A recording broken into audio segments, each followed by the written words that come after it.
এতদিন যা বলে আসছিলাম, যা সন্দেহ আশঙ্কা করে আসছিলাম, তার বহিঃপ্রকাশ ঘটতে শুরু করেছে। থলের বিড়াল বের করে দিয়েছে জামাত ইসলামী। চমৎকার কথা, খুবই চমৎকার কথা। এবং এই আশঙ্কাটাই আমরা করে আসছিলাম।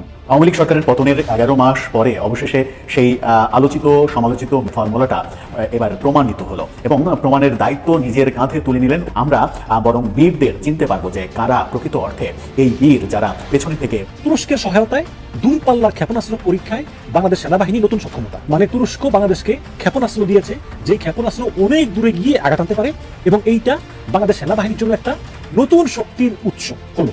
সব জল্পনা কল্পনার অবসান ঘটিয়ে বাংলাদেশের জন্য বিরাট সুখবর, বাংলাদেশ জিতে গেছে। এটা ওভারঅল আমাদের জন্য ভালো হয়েছে। সর্বশেষ খবর, ডক্টর মোহাম্মদ ইউনূস এবং ডক্টর খলিল, আপনারা কি করে মনে করেন একজন খুনিকে সেনাপ্রধানের চেয়ারে বসিয়ে রেখে আরেকটা খুনির তন্ত্রীবাহক চুপ্পুকে গণভবনে বসিয়ে রেখে, বঙ্গভবনে বসিয়ে রেখে আপনারা বিডিআর হত্যাকাণ্ডের বিচার করবেন? 5ই আগস্টের মধ্যেই আমাদের মহামান্য চুপ্পু সাহেব চলে যাবেন। এটা আলতু ফালতু কোনো কথা না। এটা আলতু ফালতু কথা না, এরকম কিছু হতে যাচ্ছে। দর্শক, আজকের ভিডিওটি দেখলে আপনারা রীতিমতো অবাক হয়ে যাবেন।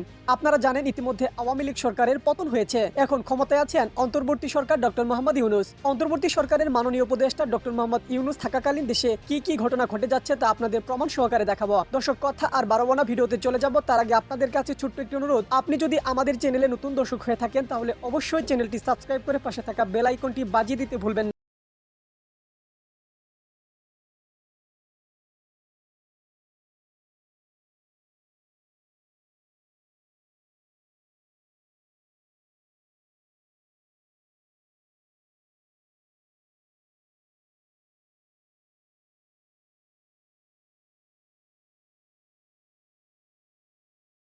তুরস্কের সহায়তায় দূরপাল্লার ক্ষেপণাস্ত্র পরীক্ষায় বাংলাদেশ সেনাবাহিনী নতুন সক্ষমতা।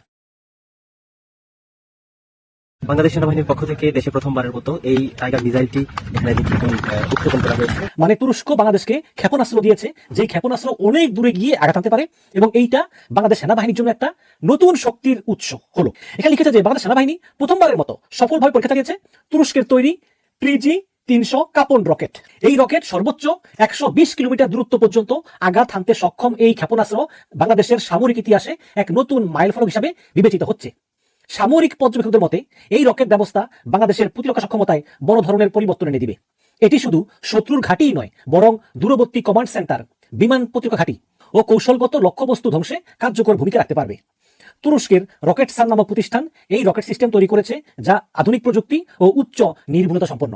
মানে খুবই আধুনিক প্রযুক্তি এবং টার্গেটে নির্ভুলভাবে আঘাত হানতে পারে। প্রতিটি রকেটের ওয়ারহেড প্রায় 105 কেজি বিস্ফোরক বহন করতে সক্ষম, এবং এটি জিপিএস ও ইনার্শিয়াল নিয়ন্ত্রণ ব্যবস্থার মাধ্যমে পরিচালিত হয়। জিপিএস এর মাধ্যমে পরিচালিত হয়। বাংলাদেশ ও তুরস্কের মধ্যে প্রতিরক্ষা খাতে সম্প্রতি ঘনিষ্ঠ সহযোগিতা গড়ে উঠেছে। এর আগেও সাজোয়া যান ও ড্রোন সরবরাহ চুক্তি হয়েছে। এবার দূরপাল্লার রকেট পরীক্ষার মাধ্যমে সেই সম্পর্ক আরো শক্তিশালী হলো। দেশের চলমান ফোর্সেস গোল 2030 আধুনিকায়ন পরিকল্পনার অংশ হিসাবেই এই পরীক্ষাটি অনুষ্ঠিত হয়েছে। এতে বাংলাদেশ সেনাবাহিনীর প্রযুক্তি নির্ভর ও দ্রুত প্রতিক্রিয়াশীল বাহিনী হিসাবে রূপান্তরের প্রক্রিয়া আরো জোরালো হলো। সামরিক পর্যবেক্ষকদের মতে আগামী দিনে বাংলাদেশ সেনাবাহিনীর আরো উন্নত প্রযুক্তির অস্ত্র সংগ্রহ এবং পরীক্ষার ঘোষণা আসতে পারে। এই সফল রকেট পরীক্ষা বাংলাদেশকে দক্ষিণ এশিয়ার একটি কার্যকর ও নির্ভরযোগ্য প্রতিরক্ষা শক্তি হিসাবে প্রতিষ্ঠিত করতে সহায়তা করবে। এটি শুধু প্রতিরক্ষার ক্ষেত্রেই নয়, বরং আঞ্চলিক নিরাপত্তায়ও দেশের ভূমিকা জোরদার করবে। এবং আপনারা অলরেডি দেখেছেন যে বাংলাদেশ সেনাবাহিনী এই ক্ষেপণাস্ত্র পরীক্ষার একটা ভিডিও আপলোড করেছে এবং দেখিয়েছে যে এই ক্ষেপণাস্ত্র কিভাবে দূরপাল্লায় আঘাত হানতে সক্ষম। নিঃসন্দেহে এটা বাংলাদেশের সেনাবাহিনীর জন্য বড় শক্তি, বড় অ্যাচিভমেন্ট, কোনো সন্দেহ নাই। এখন প্রশ্ন হচ্ছে যে এই ঘটনা শুনে ভারতের অবস্থা কি হবে। দর্শক, নিঃসন্দেহে ভারত এটা শুনে খুবই চিন্তিত হয়ে পড়বে, কোনো সন্দেহ নাই। কারণ বাংলাদেশ কিছুদিন আগে যখন লালমনিরহাটে তাদের পুরাতন বিমানবন্দর আবার চালু করার ঘোষণা দিয়েছিল এবং সেখানে কিছু চীনের তৈরি যুদ্ধ বিমান থাকবে, এটা শুনেই ভারতের চক্ষু চড়ক গাছ। কারণ লালমনিরহাট ভারতের সীমান্তের খুবই কাছে এবং চিকেন নেক থেকেও কিন্তু খুবই কাছে। এইরকম একটা স্পর্শকাতর জায়গায় যখন বাংলাদেশ একটা বিমান ঘাঁটি করবে, যুদ্ধ বিমানের ঘাঁটি, তখন স্বভাবতই ভারত খুবই চিন্তিত। তো দেখেন, এই কারণেই ভারত কিন্তু আগে থেকে নাকশ। কিন্তু এখন এই তুরস্ক থেকে গোপন এই ক্ষেপণাস্ত্র আনলো, এনে পরীক্ষা চালালো, অবশ্যই ভারতের কাছে সংবাদ গেছে, কারণ ভারতের গোয়েন্দারা নিশ্চয়ই এই সংবাদ বের করে তার কাছে দিয়েছে। তো এখন ভারত চুপ থাকলেও ভারত কিন্তু তারা যে মনে মনে নাকশ হয়েছে এতে কোনো সন্দেহ নাই। এখন প্রশ্ন হচ্ছে যে বাংলাদেশ কি আসলে পারমাণবিক সক্ষমতা অর্জন করবে? দেখুন, এই যে তুরস্ক থেকে ক্ষেপণাস্ত্র টানলো, এই ক্ষেপণাস্ত্রের ওয়ারহেড প্রায় 105 কেজি বিস্ফোরক বহন করতে সক্ষম। এখন এই ক্ষেপণাস্ত্রের ওয়ারহেডের ভিতরে 105 কেজি বিস্ফোরকের বদলে যদি এই 105 কেজি বা সামান্য পরমাণু অস্ত্র দিয়ে দেয়, তাহলেই কিন্তু যেই দেশের দিকে চলবে ওই দেশ পুরোটা শেষ হয়ে যাবে, একদম শেষ হয়ে যাবে। ডক্টর মোহাম্মদ ইউনূস এবং ডক্টর খলিল, আপনারা কি করে মনে করেন একজন খুনিকে সেনাপ্রধানের চেয়ারে বসিয়ে রেখে আরেকটা খুনির তন্ত্রীবাহক চুপ্পুকে বসিয়ে রেখে, বঙ্গভবনে বসিয়ে রেখে আপনারা বিডিআর হত্যাকাণ্ডের বিচার করবেন। ভদ্রলোকের নাম ব্রিগেডিয়ার হাসান নাসির, এখন তাকে ডিক্লেয়ার করা হলো পিএনজি, অর্থাৎ বাংলাদেশের প্রত্যেকটা সেনানিবাসে তাকে অবাঞ্ছিত ঘোষণা করা হলো। ওনার অপরাধ কি জানেন? সত্যকে রিপ্রেজেন্ট করা। ওনার অপরাধ কি জানেন? দেশের সার্বভৌমত্বকে আপহোল্ড রাখা, স্বাধীনতা, অস্তিত্ব এবং আমার দেশকে উপরে তুলে ধরা। এটা অনেক দোষ। তাহলে সাবজেক্টটা কি হলো? অন্যায়ের সামনে ন্যায়টা নিচে নেমে গেল, মিথ্যার সামনে সত্যটা পরাজয় বরণ করলো, কারণ একটা প্রোটোকল মেনটেন করা হয় নাই। আমি গত রাত পর্যন্ত একটা বিষয় নিয়ে স্টাডি করার চেষ্টা করেছি। স্টাডিটা ছিল জেনারেল হাসান নাসিরকে যে পিএনজি করা হলো, এটার অ্যাপ্রুভালটা, রিকমেন্ডেশনটা এবং বেসিসটা কে ডিসাইড করেছে? প্রতিরক্ষা মন্ত্রণালয় থেকে আমি যতটুকু জেনেছি, যেটা প্রতিরক্ষা মন্ত্রণালয়তে এভাবে কোনো প্রোটোকল মেনটেন করে এই ধরনের অ্যাপ্রুভালের জন্য আসেনি। অর্থাৎ ডিজিএফআই অথবা আর্মি এমপি ইউনিট অথবা সিজিএস এর অফিস অথবা এমএস ব্রাঞ্চ বা কোনো জায়গা থেকে এ ধরনের কোনো ইনভেস্টিগেশনের কোনো file in regards to brigadier general Hasan Nasir প্রতিরক্ষা মন্ত্রণালয় অ্যাপ্রুভালের জন্য আসে নাই। এখন তাহলে এটার উপরে কাউন্টার সাইন কোথা থেকে আসলো? আসতে পারে, আমি একটা সোর্স শুধু চিন্তা করতে পারি। বিষয়টা কি? মুজিব শেখের আত্মীয় হাসিনা শেখের কাজিন এবং তার জামাই ওয়াকারুজ্জামান 2-3টা মানুষকে পিএনজি ডিক্লেয়ার করার জন্য বিভিন্ন ভাবে গত 10-11 মাস ধরে পায়তারা করছিল। Brigadier general Nasir is one of them, Hasan Nasir is one of them. এটা নিয়ে উনি প্রতিরক্ষা মন্ত্রণালয়তে যে প্রতিরক্ষা উপদেষ্টা রয়েছে ডক্টর খলিলুর রহমান, তার সাথে হয়তো আলাপ আলোচনা করে নাই, কিন্তু ওখানে আরেকজন প্রতিরক্ষা উপদেষ্টা আছে, জেনারেল ওয়াকারের পাঁচাটা গোলাম জেনারেল হাফিজ, এবং ডক্টর মোহাম্মদ ইউনূসের ওখানে আরেকটা গোলাম আছে, চাকর আছে, জেনারেল ফেরদৌস। তাদের ছোটে যদি বঙ্গভবনে বসে থাকা আর একটা হারামখোর বসে আছে চুপ্পু, তার কাছে যদি ফাইলটা পাঠানো হয়, দেন লারে লাপ্পা, কাউন্টার সাইন হয়ে গেছে। কি করা হলো? ডক্টর মোহাম্মদ ইউনূসকে বাইপাস করা হলো, ডক্টর খলিলকে বাইপাস করা হলো, একটা সরকারের ভিতরে আরেকটা সরকারের অ্যাক্টিভিটিসকে হালাল করা হলো। আমরা যদি প্রতিরক্ষা মন্ত্রণালয়ের দায়িত্বে নিয়োজিত ডক্টর খলিলকে যদি বলি যে এটা যদি তার কাছে না আসে, এ ধরনের একটা অর্ডার কি করে এক্সিকিউট হলো এবং জেনারেল নাসিরকে কিভাবে পিএনজি ডিক্লেয়ার করা হলো? ডক্টর খলিল, আমি আপনাদেরকে শুধু একটা কথা বলবো, আপনারা যদি রয়ের সামনে, ভারতীয় হাই কমিশনের সামনে, জেনারেল ওয়াকারের সামনে দায়িত্ব পালনে ব্যর্থ হন, আমি আপনাদেরকে বলবো, you better disclose everything in front of the people and resign. We have enough. We are having enough. We do not have that much stomach to take it.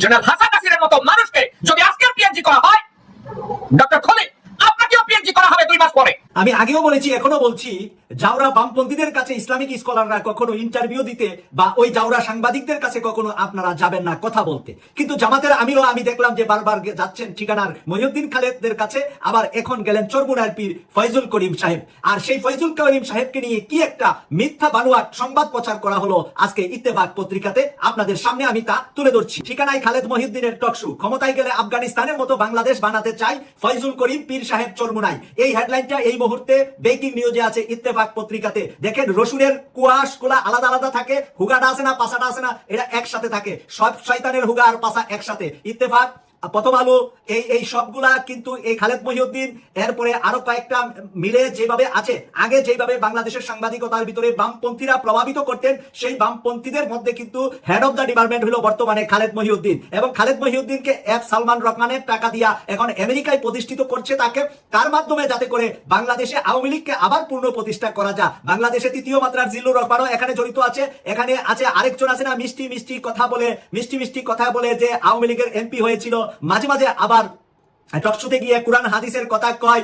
তাই এই রনিকে তো আপনারা ভালো করে চিনেন, হ্যাঁ, গুলাম মাওলা রনি, আর এর নাম দিয়েছে সাংবাদিক ইলিয়াস ভাই গুলাম ময়লা রনি। এই গুলাম ময়লা রনি এবং এই খালেদ মহিউদ্দিন এবং সাংবাদিক মাসুদ কামাল, এই সবগুলা কিন্তু রসুনের এক পাশা।